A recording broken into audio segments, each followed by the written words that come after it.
Hello friends, আমি প্রিয়া চলে আসলাম একটা ছোট্ট ব্লগ নিয়ে। আশা করি তোমরা সবাই ভালো আছো, আমিও ভালো আছি। তো দেখো, আজকে রাত্রিবেলা আমার ডিনার হচ্ছে বিরিয়ানি। আমাদের এখানে আকরপাড়াতে নতুন একটা দোকান খুলেছে, মানে রেস্টুরেন্ট, জেকে রেস্টুরেন্ট। তো সেখান থেকেই বিরিয়ানিটা আনা হয়েছে। তো এটা হচ্ছে চিকেন বিরিয়ানি, দাম নিয়েছে 80 টাকা। তো ভাবলাম যে চলো টেস্ট করে দেখি। বিরিয়ানির সাথে স্যালাড দিয়েছে। তো দোকানটা আজকে উদ্বোধন হয়েছে আমাদের বাড়ির একদম সামনেই।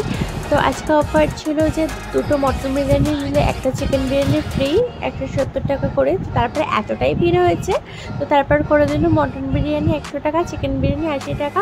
তো কিন্তু লাস্টে বাবা গিয়ে পায়নি, শুধুমাত্র একটাই বিরিয়ানি পেয়েছে।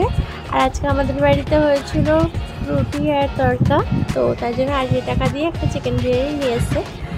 তো খেয়ে দেখবো যে কীরকম। বিরিয়ানির পরিমাণটা কিন্তু অতটাও বেশি দেয়নি, বাট একদম শেষের মুহূর্তেই নিয়েছে বাবা, আর ছিল না, একটাই পেয়েছে, তো তার জন্য একটাই নিয়েছে 80 টাকা দিয়ে। তো চলো খেয়ে দেখি কীরকম। তো আজকে আর কালকে অফারটা, মানে কালকে তোমরা দেখবে ভিডিওটা, তো কালকে অবধি অফারটা থাকবে। তো চলো বিরিয়ানিটা খাই।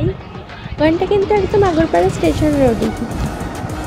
আজকে দুপুরবেলা ওখানে অফার দিয়েছিল বাঙালি থালি 155 টাকায়। মাছ ছিল, মটন ছিল, আরও 5 রকমের ভাজা ছিল, 2 রকমের হয়তো মাছ ছিল।